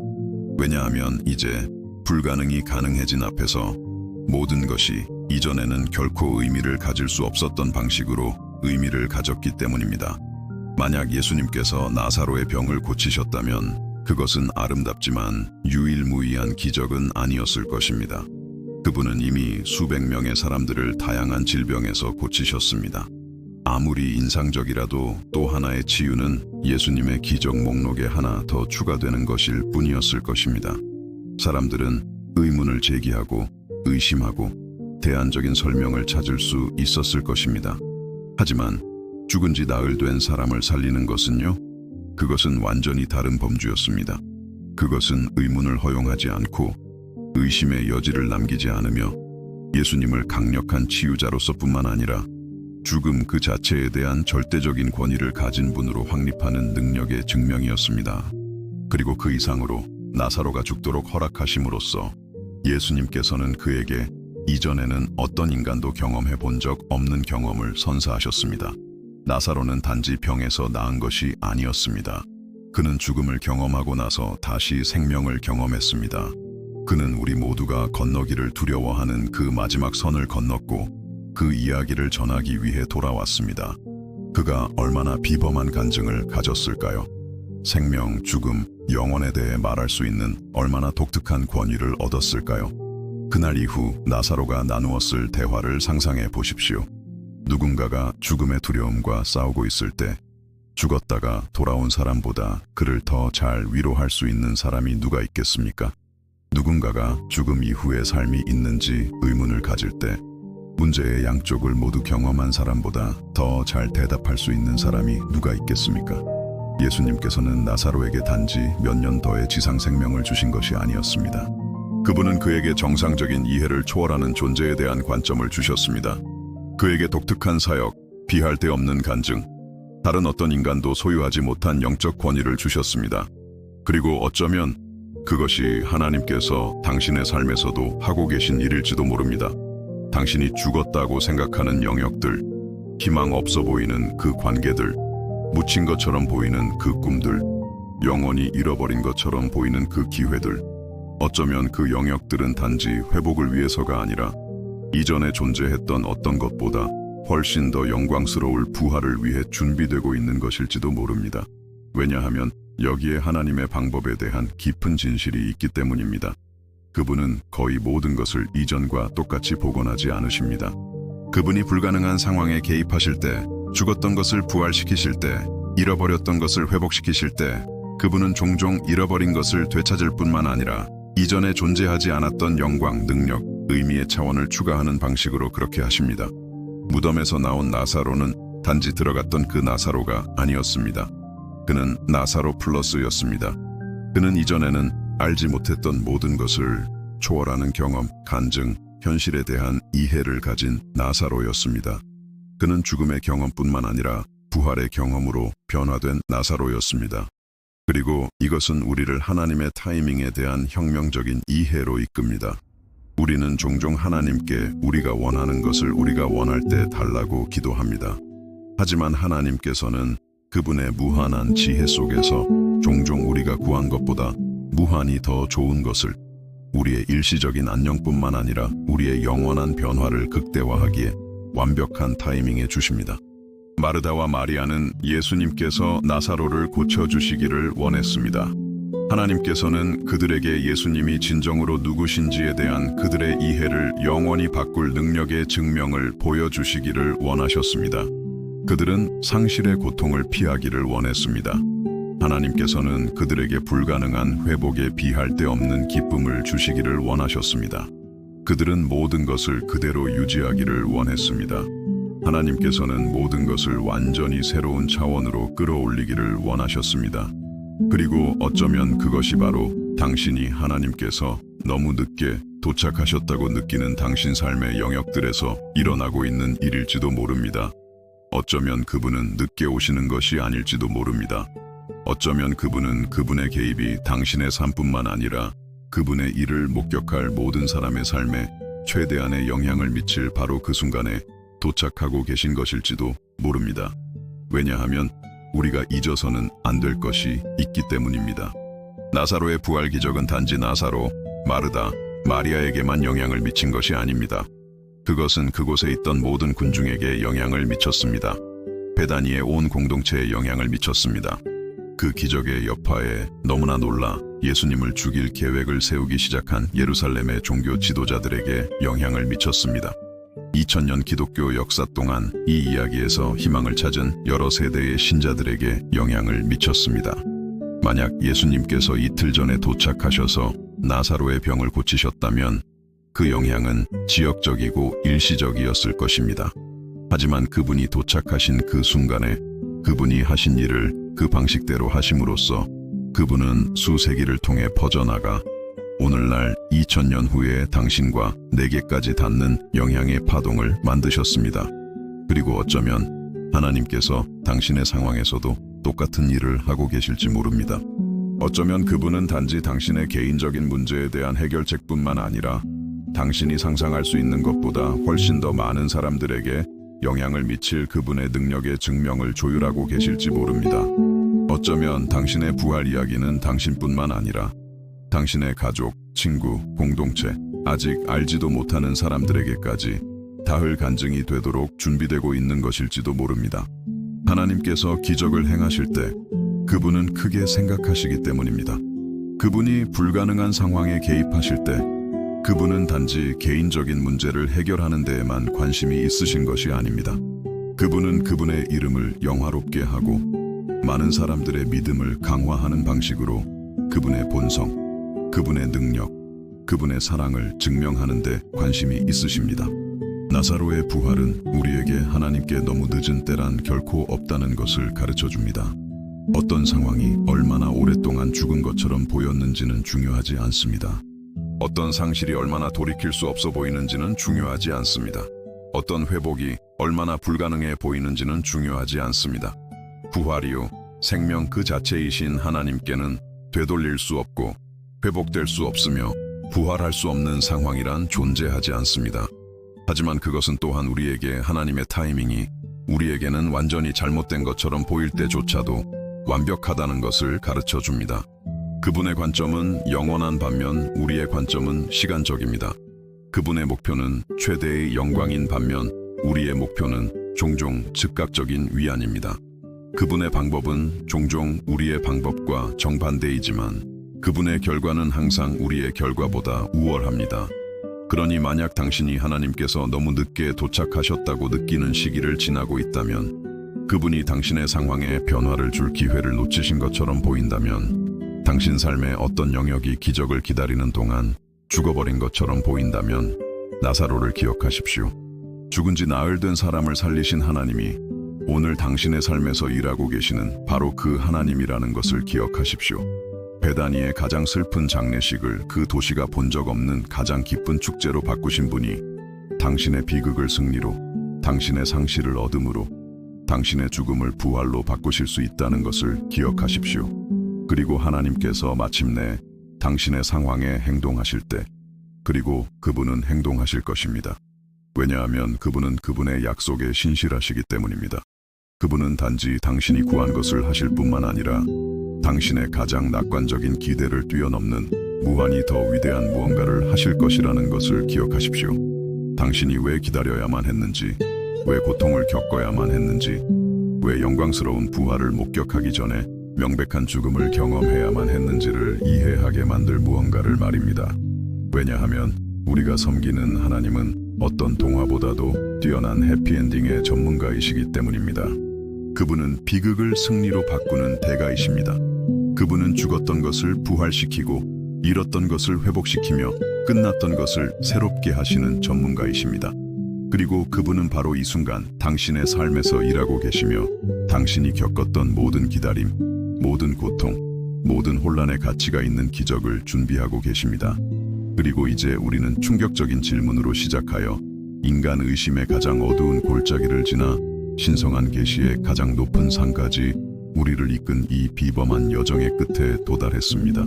우리는 마르다와 마리아의 고통을 함께 걸었고 그들과 함께 기다림의 고뇌를 느꼈으며 그들과 함께 상실의 황폐함을 경험했고 마침내 불가능한 부활에 형언할 수 없는 기쁨을 목격했습니다. 이 대화를 시작했을 때 우리는 하나님의 사랑에 대한 우리의 가장 기본적인 이해에 도전하는 미스터리 앞에 서 있었습니다. 어떻게 사랑하시는 분이 사랑하는 사람들이 고통받도록 허락하실 수 있을까? 어떻게 낯선 사람들을 고치러 달려가셨던 예수님께서 그의 가까운 친구가 죽어가고 있을 때 의도적으로 부재하실 수 있었을까? 어떻게 사랑의 하나님이 동시에 고통스러운 기다림의 하나님이실 수 있을까?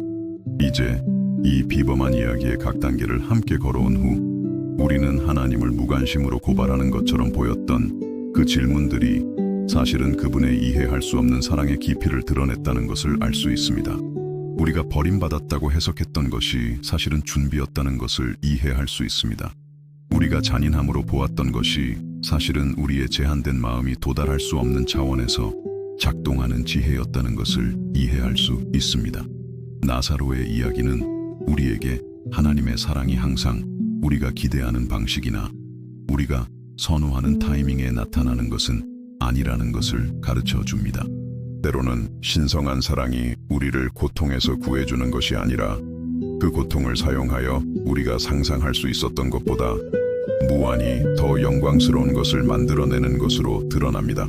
때로는 하나님께서 우리가 구한 것을 우리가 구할 때 주시는 것이 아니라 우리 삶과 우리 주변 사람들의 삶에 최대한의 영향을 미칠 완벽한 순간에 엄청나게 더 좋은 것을 주심으로써 그분의 사랑을 보여주십니다. 예수님께서는 베다니에 늦게 도착하신 것이 아닙니다.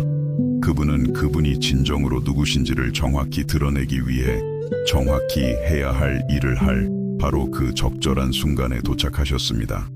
만약 이틀 전에 도착하셨다면 병자를 고치셨을 겁니다. 그분이 도착하신 그 순간에 도착하심으로써 죽은 자를 살리셨습니다. 그 차이는 단지 정도의 차이가 아니라 범주의 차이입니다. 단지 능력의 차이가 아니라 본질의 차이입니다. 단지 즉각적인 영향의 차이가 아니라 영원한 의미의 차이입니다. 그리고 이 계시는 우리에게 시간, 기대, 그리고 믿음의 본질 자체에 대한 우리의 관계를 완전히 제고하도록 초대합니다. 우리는 즉각적인 응답, 즉각적인 해결책, 지체를 용납하지 않는 만족에 익숙한 세대입니다. 우리는 몇 번의 클릭으로 모든 것을 얻을 수 있고 기다림이 비효율로 간주되며 지체가 실패로 해석되는 시대에 살고 있습니다. 하지만 하나님께서는 완전히 다른 경제 원리로 일하십니다. 그분은 영원한 관점으로 일하시는 반면 우리는 시간적 긴급함으로 일합니다. 그분은 깊은 변화에 관심이 있으신 반면 우리는 종종 피상적인 안도만을 추구합니다. 그분은 최대의 영광을 계획하시는 반면 우리는 종종 최소한의 위안만을 구합니다. 이것이 하나님께서 우리의 현재 고통에 무관심하시거나 우리의 고통을 즐기신다는 의미는 아닙니다. 나사로의 무덤 앞에서 흘리신 예수님의 눈물은 하나님께서 인간의 고통 앞에서 차갑거나 멀리 계시다는 어떤 생각도 영원히 파괴합니다. 그분은 우리의 고통에 마음 아파하십니다. 그분은 우리의 눈물과 함께 우십니다. 그분은 아마도 우리 자신보다 훨씬 더 강렬하게 우리의 고통을 느끼십니다.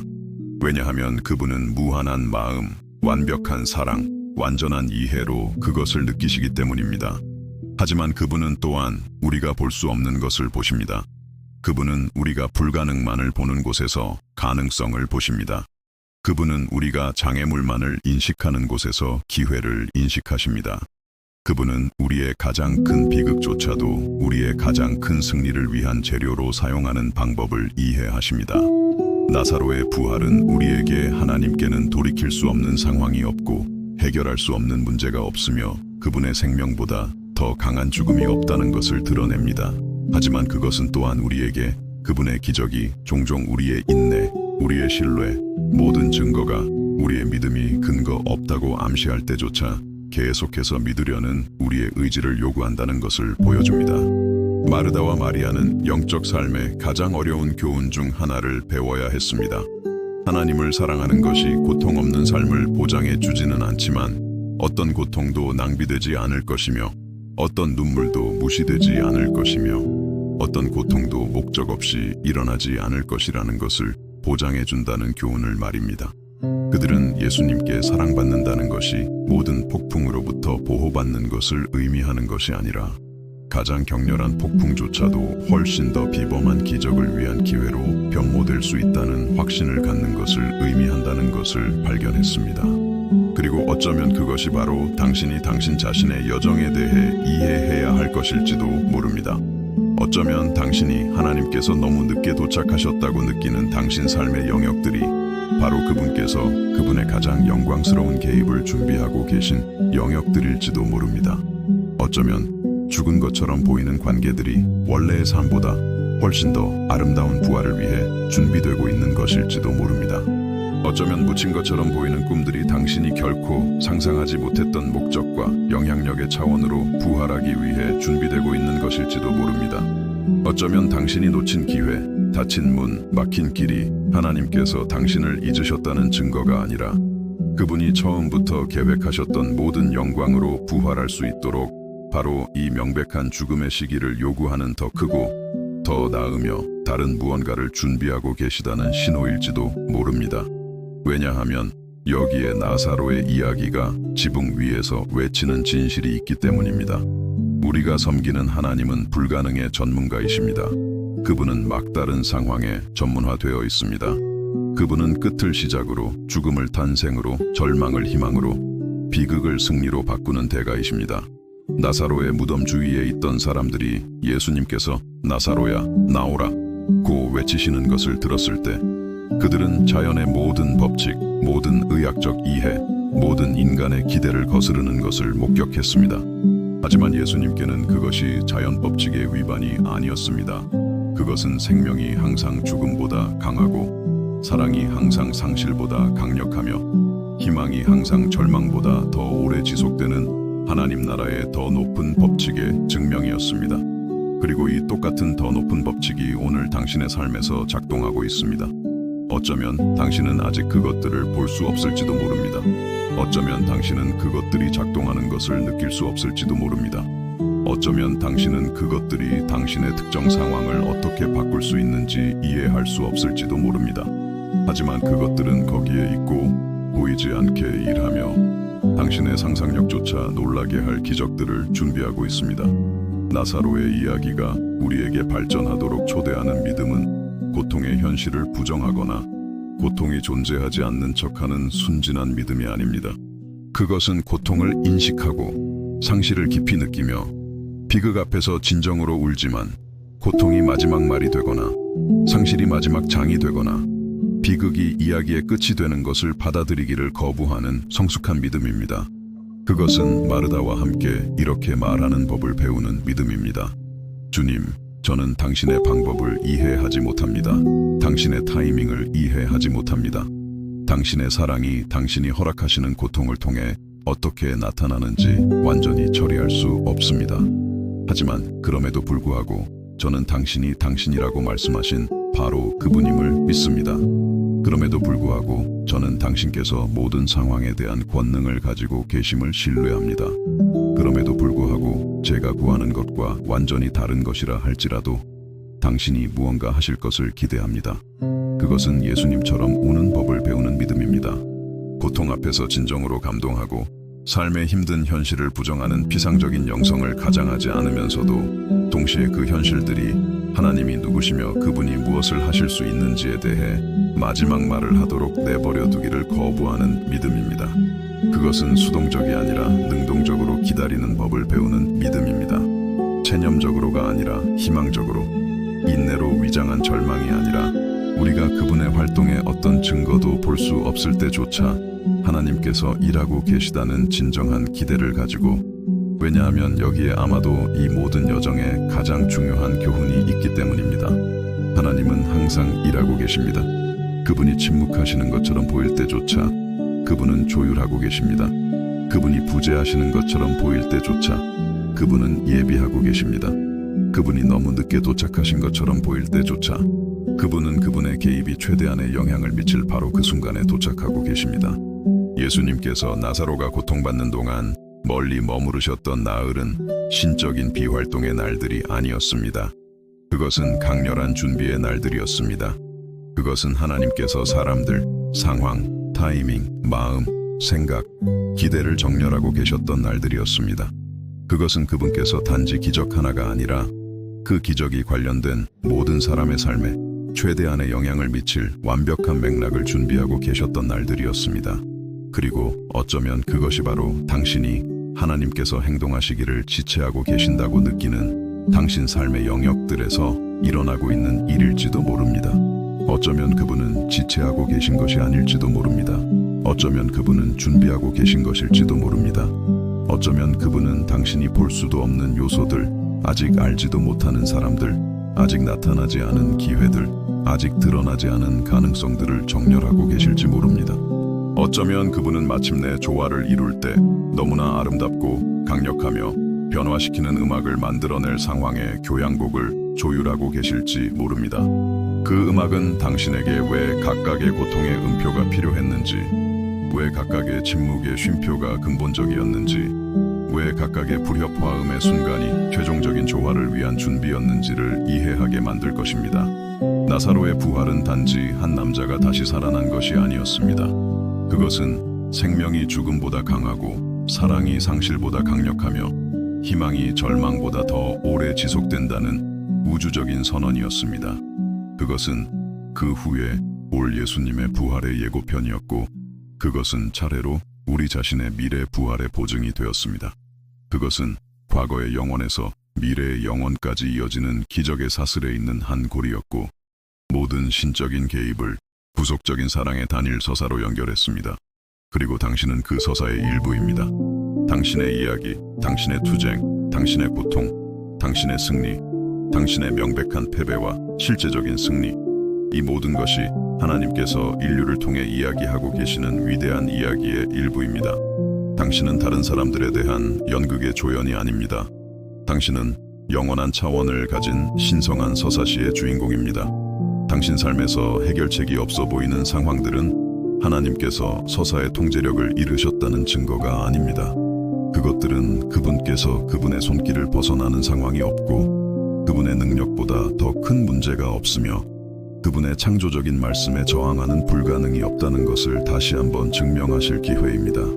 예수님께서 나사로야 나오라 고 외치셨을 때 그분은 단지 죽은 사람을 다시 살려내고 계셨던 것이 아닙니다.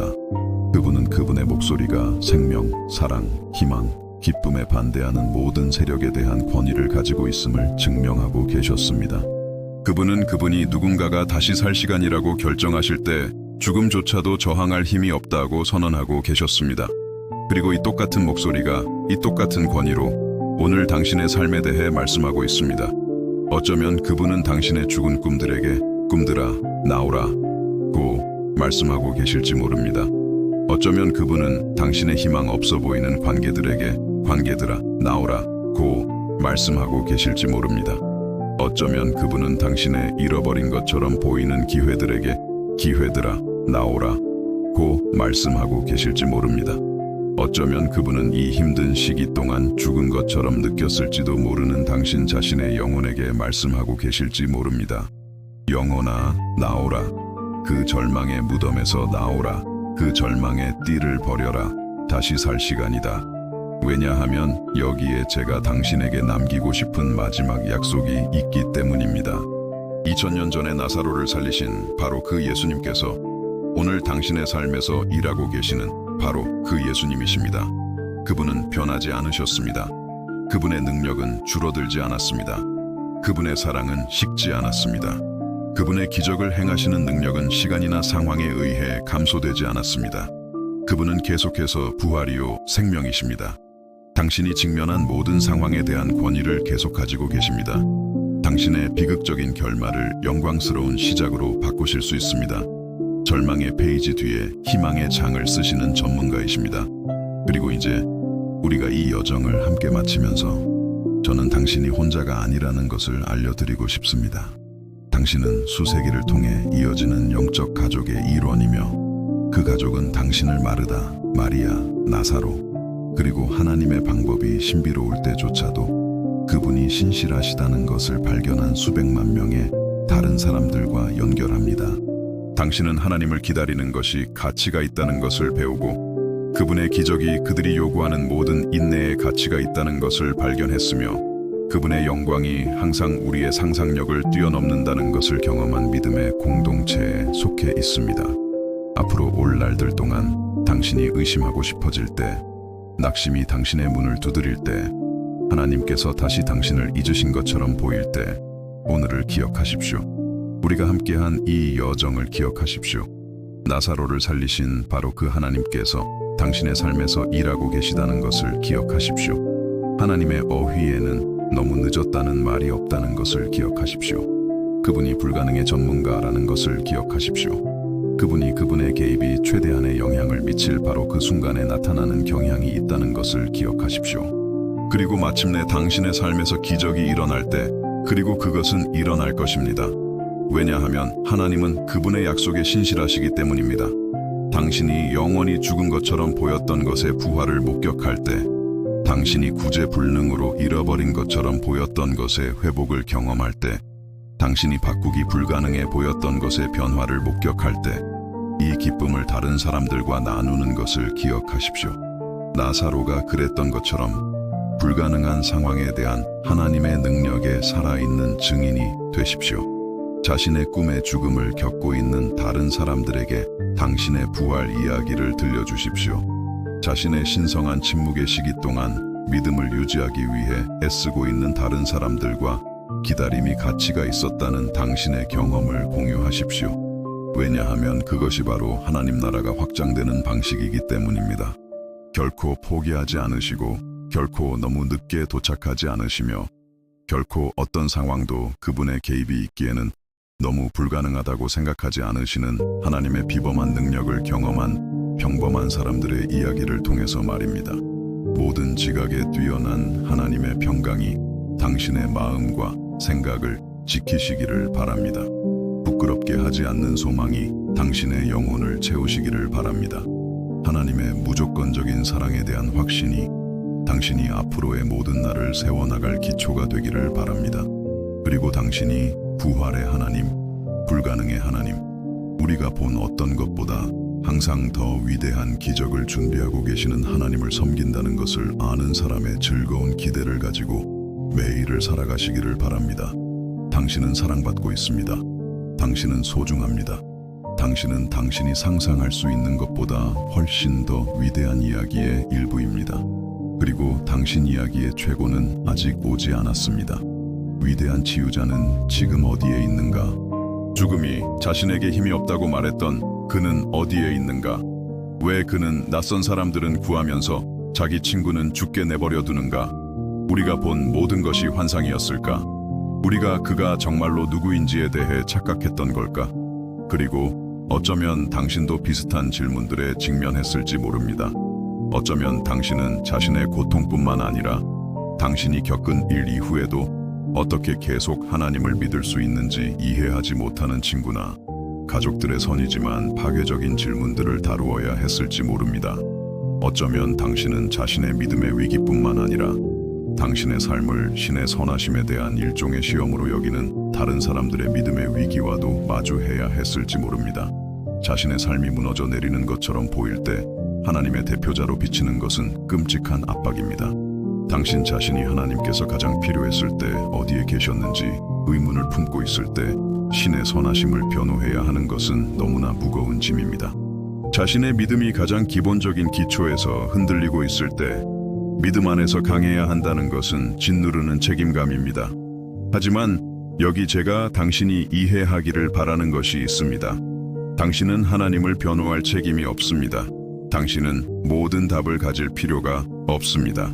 당신은 느끼지 못하는 믿음이나 경험하지 못하는 평화를 가장할 필요가 없습니다. 하나님은 스스로를 변호하실 만큼 충분히 위대하십니다. 그분은 우리의 질문, 우리의 의심, 우리의 혼란, 우리의 분노를 견디실 만큼 충분히 강하십니다. 그분이 우리에게 원하시는 것은 흔들리지 않는 믿음의 완벽한 연기가 아니라 탐색, 질문, 투쟁, 그리고 결국에는 발견의 정직한 여정입니다. 그분은 우리의 종교적인 위선보다 우리의 불완전한 진실성을 더 선호하십니다. 우리의 미소 짓는 다친 얼굴보다 우리의 상했지만 열린 마음을 더 선호하십니다.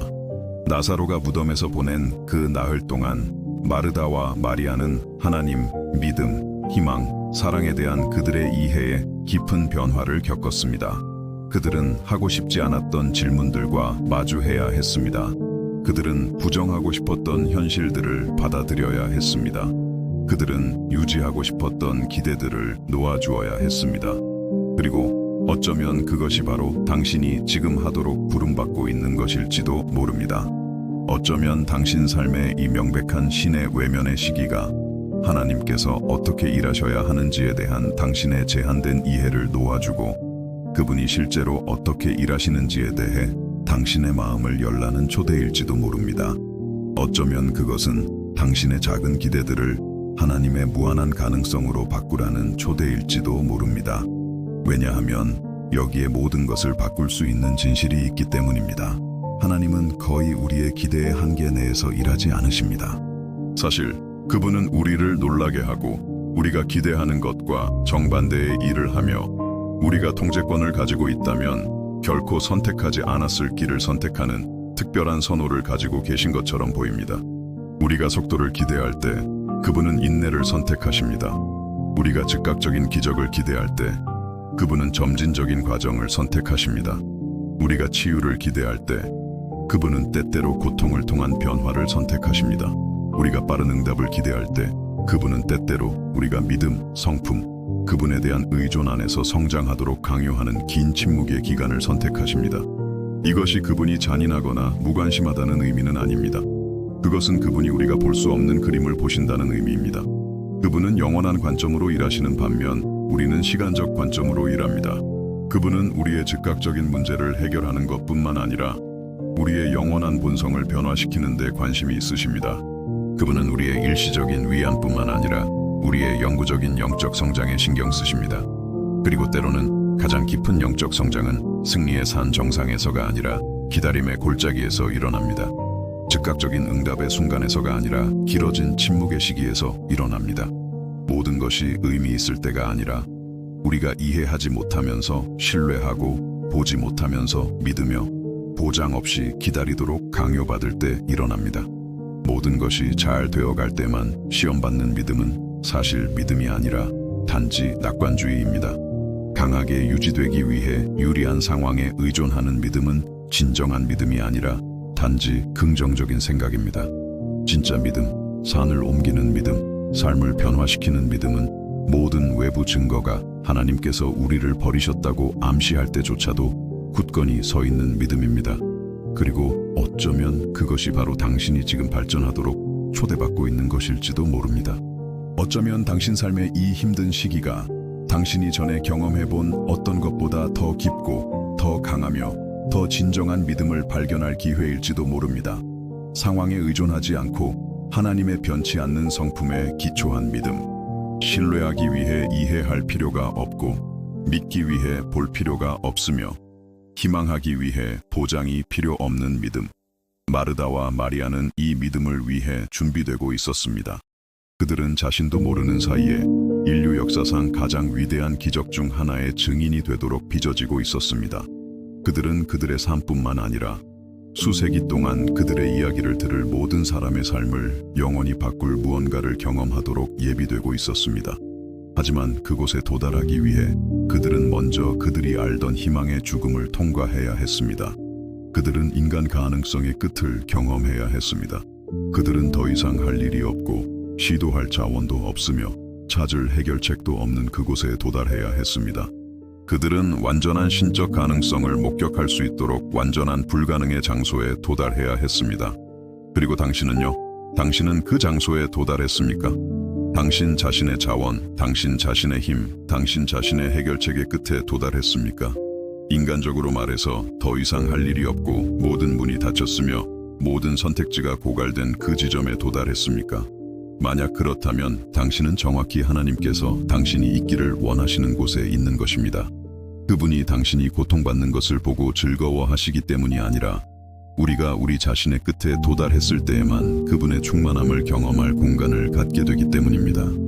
우리가 우리의 불가능을 인정했을 때에만 그분의 무한한 가능성을 목격할 수 있기 때문입니다.